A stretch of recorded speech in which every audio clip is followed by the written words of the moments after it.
This is a National Diaper Bank Network Minute. With nearly half of young U.S. families struggling to afford diapers, diaper banks are getting more requests for help than ever. But a soft economy means that donations are down when they are needed most. Last year, the Indiana Diaper Bank had a growth spurt, in part because of government funding that won't renew. So CEO Ashley Burns is using her best weapon, data, to show what a difference diapers make in the lives of children and families.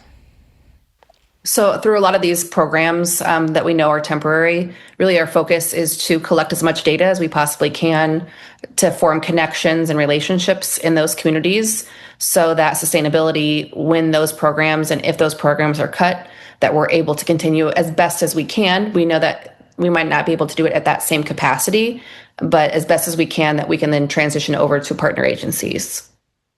Tell me a little bit about that data collection. How does that work? So data collection, we're really just asking for stories of, how it's helping families, the impact it's having on ability to change more often, the impact it's having on employment or schooling, daycare attendance, and things like that. And also just making sure that families are able to change as often as possible. Obviously, it's not great for children to be sitting in diapers longer than they need to be. So if we're able to help families change more often, we also know the health of that child will be improved based on that data in research that we've done. But we know we're just scratching the surface. We distributed 9.8 million diapers last year. Donations are very down this year. So again, it really just takes the community working together to make sure we can serve more. But yes, if I had a magic wand, I would eliminate all the diaper need in Indiana. And why not the whole country, as long as you've got a magic wand? Right? I was like, I'll be driving home and I'll be like, you know what? If someone just donated $3 million, we could just eliminate our wait list immediately. And how wonderful would that be?